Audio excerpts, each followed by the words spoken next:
Hello everyone, आप सब कैसे हैं? मैं उम्मीद करता हूं कि बहुत अच्छे होंगे और अपनी पढ़ाई को बहुत अच्छे से कर रहे होंगे। मैं Akash Kumar वडाना ICT virtual classroom में आपका बहुत बहुत स्वागत करता हूं मेरे प्यारे बच्चों। जैसा आपको बताया मेरे प्यारे बच्चों, बेसिकली हमारी आपका जो है आपका 12th क्लास है और 12th क्लास में इकोनॉमिक्स हम लोग देख रहे हैं। तो आपको पता है कि हमारी इकोनॉमिक्स चल रही थी, तो कल हम लोगों ने लेसन नंबर जो है आपका 4 हम लोग देख रहे थे। पूर्ण प्रतिस्पर्धा की स्थिति में फर्म का सिद्धांत हम लोग पढ़ रहे थे। तो कल मैं आपको जो था नोट रूप में कुछ जो उसके महत्वपूर्ण बिंदु थे मैं उनको पढ़ा चुका था, और उन बिंदुओं को होने के बाद मैं आपको पूर्ण प्रतिस्पर्धा की फर्म की जो पारिभाषिक लक्षण है वो मैं आपको दिखा चुका था। और पारिभाषिक लक्षण के साथ मैंने आपको बताया था कि सह प्राप्ति पर आज हम लोग बात करेंगे। मैंने बोला हुआ था ना आपसे कि हम लोग सह प्राप्ति है उस पर आपका बात करने वाले हैं। तो चलिए सबसे पहले हम बात करते हैं सह प्राप्ति पर।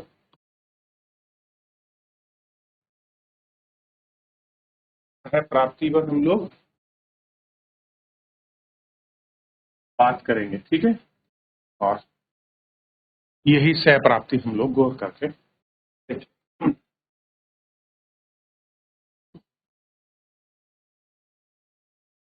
किसी वस्तु की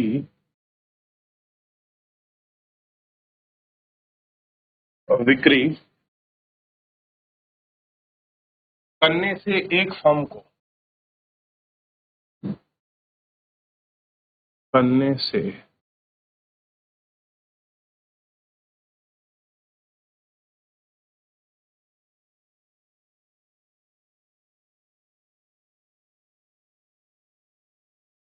एक फर्म को जो कुल रकम प्राप्त होती है, जो कुल रकम प्राप्त होती है उसे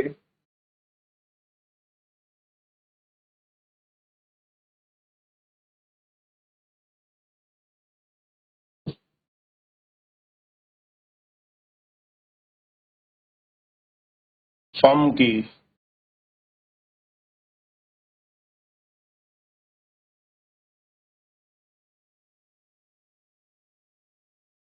सह प्राप्ति कहा जाता है।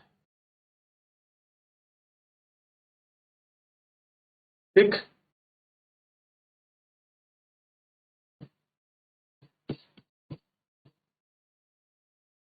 सह प्राप्ति वह है जो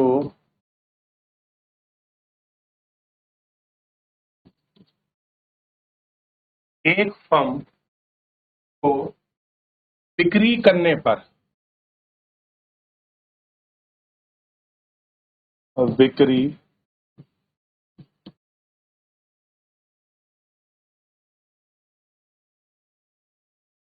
करने पर कुल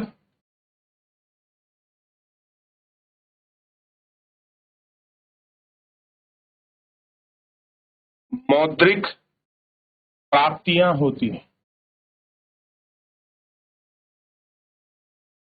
प्राप्तियां होती, ठीक है। क्या होती है? मौद्रिक प्राप्ति।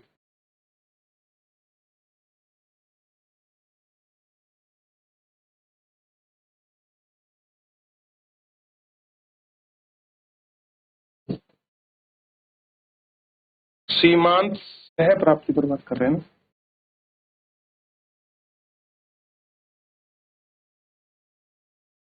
सीमांत सह प्राप्ति वह राशि है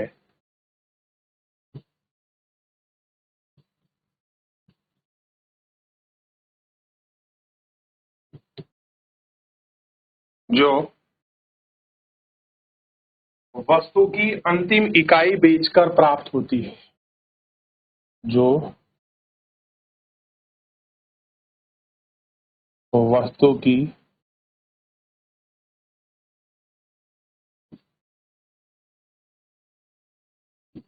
अंतिम इकाई बेचकर प्राप्त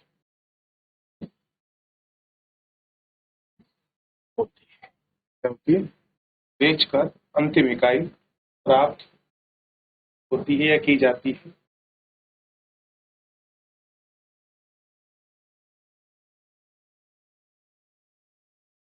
सीमांत कुल प्राप्ति, सीमांत प्राप्त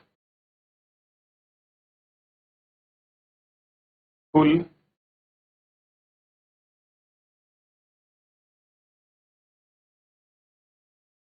सह प्राप्ति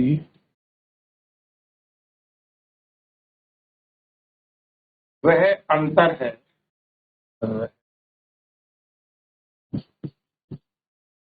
अंतर है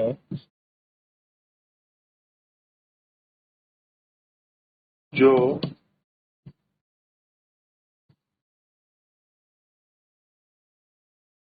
उत्पादन में क्या करेगा, उत्पादन में एक अतिरिक्त इकाई बेचकर, उत्पादन में एक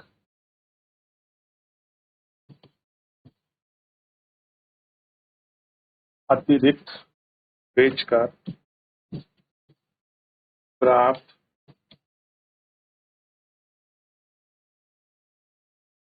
होती है। कैसी है, एक अतिरिक्त इकाई बेचकर प्राप्त होती है।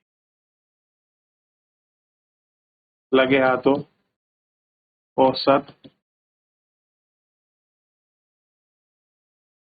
सह प्राप्ति से अभिप्राय है,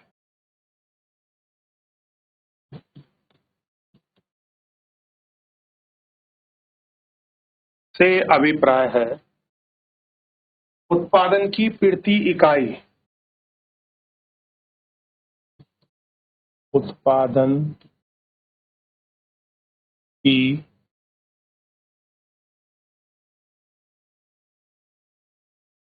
प्रति इकाई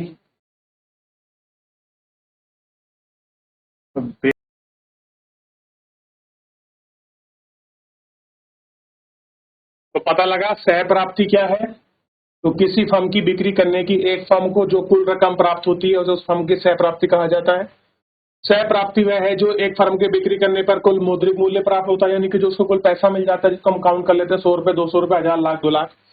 सीमांत उत्पाद क्या है कि एक अतिरिक्त इकाई बेचकर जो प्राप्त होता है उसको अंतर कह देते हैं।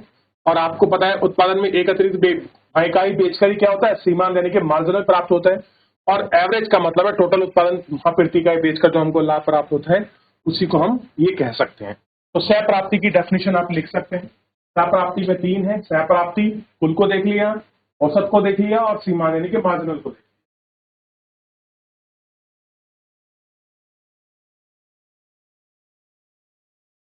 लिख लीजिए, जल्दी लिख लीजिए लास्ट लाइन में। उसके बाद कुछ फॉर्मूले हम लोग मार्जिनल वगैरह के और टोटल के लिख लेंगे, ठीक है।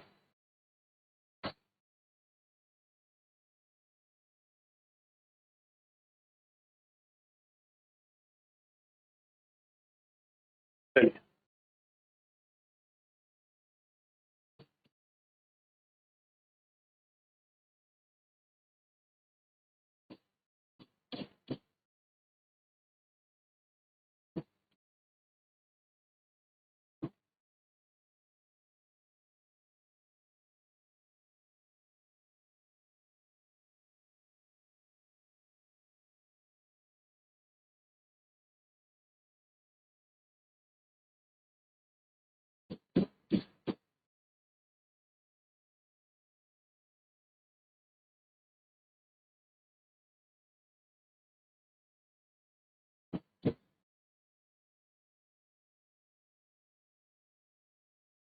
देखिए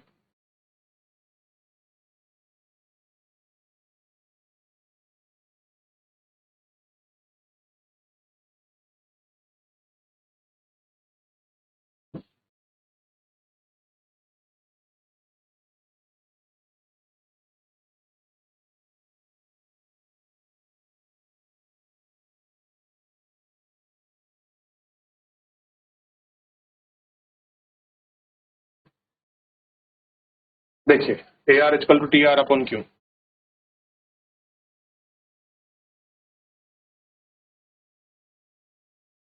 टोटल रिसिप्ट है P इंटू Q के नंबर में। आपको पता है बेजा भी हम लोग बांटते हैं, जैसे मैंने आपको यहाँ भी बताया था। ध्यान रखिए, हम लोग बात कर रहे थे सह प्राप्ति की, तो बाजार कीमत और उत्पादन कुल सह प्राप्ति यानी फर्म का निर्गत कुल प्राप्ति में कैसे करेंगे, टोटल सह प्राप्ति। तो यही टोटल सह प्राप्ति को लिखा है TR, टोटल रिसिप्ट। ठीक है, तो इस तरीके से उनको दिखाया गया है, एक्सप्लेन किया गया है। ठीक है, उसी तरीके से इसमें एवरेज वगैरह है। ठीक, और कुल प्राप्ति के बीच जो एक आपका ग्राफ बनता है, यही है। कैसे बनाया है,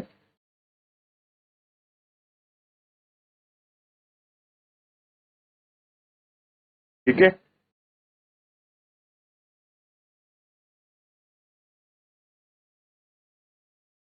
याद रहेगा।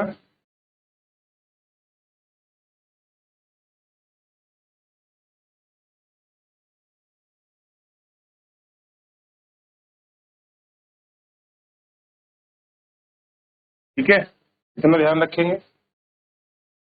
और ये सह प्राप्ति और निर्गत है।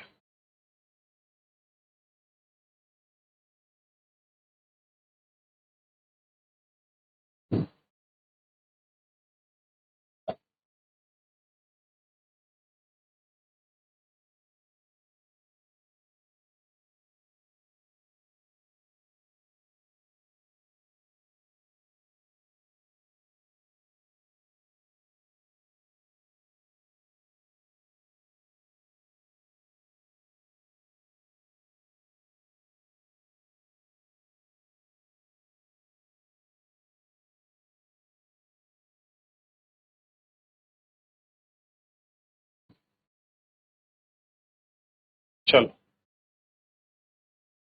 सह प्राप्ति निर्गत AQ।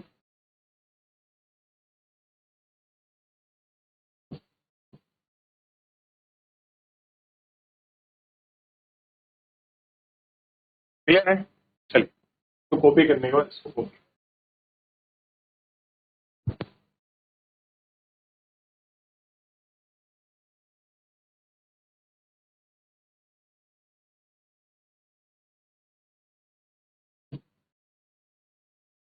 कुल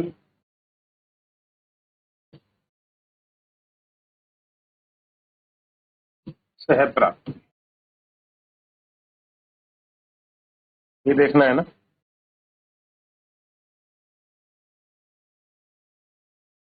यानी यह वह मौद्रिक राशि, यह वह मौद्रिक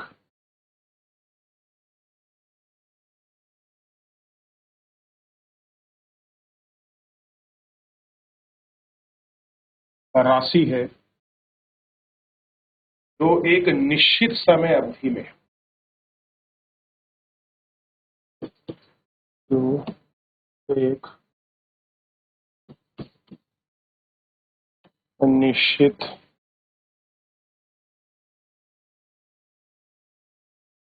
समय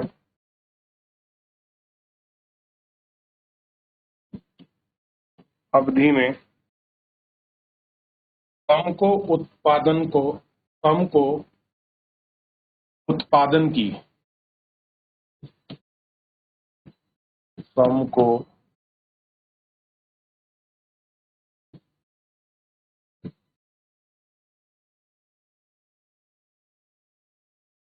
उत्पादन की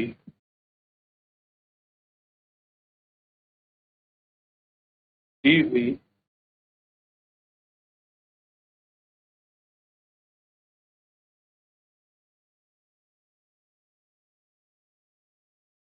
इकाइयों की बिक्री से प्राप्त होता है।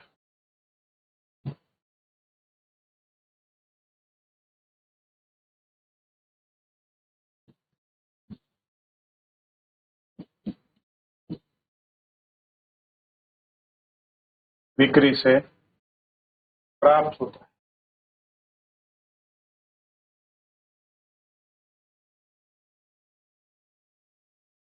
टी आर इक्वल टू कीमत ब्रैकेट में ए आर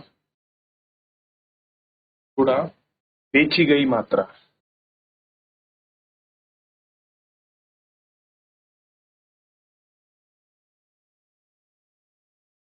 गुणा बेची गई मात्रा। बेची गई मात्रा है उससे डिपेंड करें क्यों बेची गई मात्रा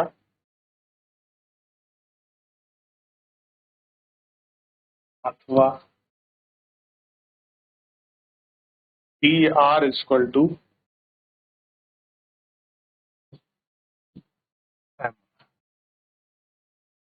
सिग्मा एम।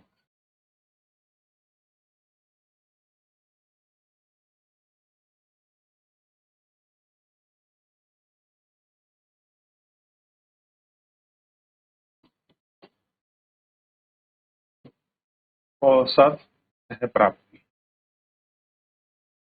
बेची गई वस्तु की प्रति इकाई बेची गई और वस्तु की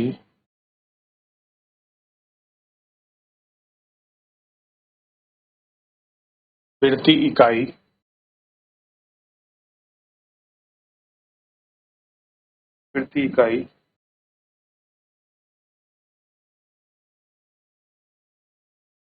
सह प्राप्ति को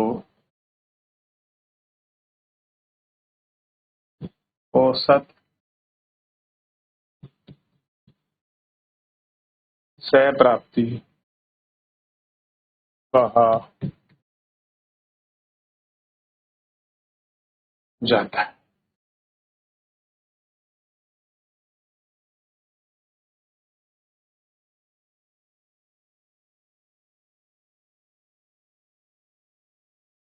यह है वस्तु की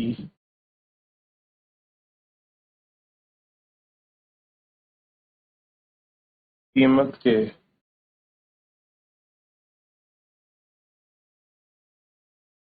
बराबर होती है। वस्तु की कीमत के बराबर होती है।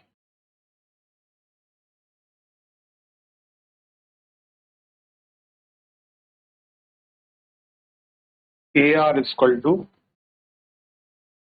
T R upon Q. अब आपको थोड़ा सा हाँ समझ आ रहा होगा ये कैसे कैसे संरचना बन रही। अब आपको पूरी समझ आ रही है ना। ये औसत के एवरेज का था, कुल प्राप्ति वाला था, ठीक। और इसी में आगे करके लिख सकते हैं अथवा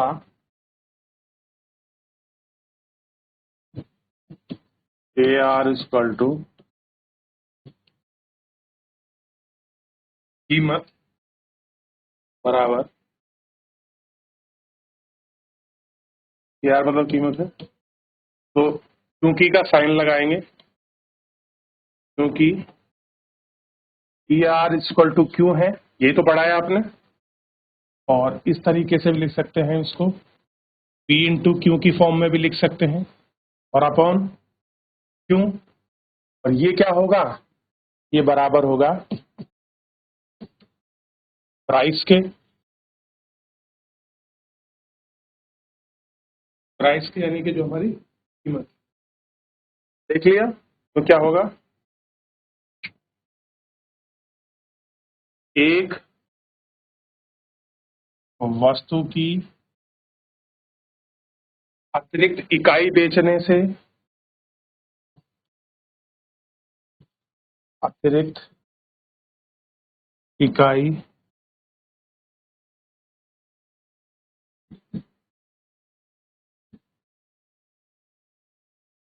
बेचने से कुल सह प्राप्ति में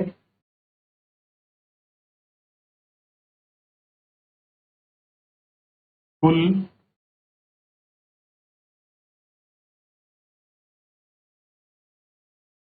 सह प्राप्ति में होने वाला परिवर्तन होने वाला परिवर्तन सीमांत सहप्राप्ति कहलाता है।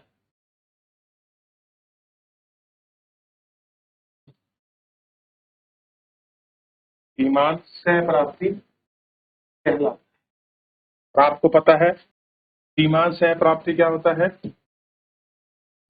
MR equal to delta PR upon delta Q पे रहेगा। और अब इसको इस तरीके से भी लिख सकते हैं, MRN नंबर्स में और बराबर MRN माइनस MRN-1।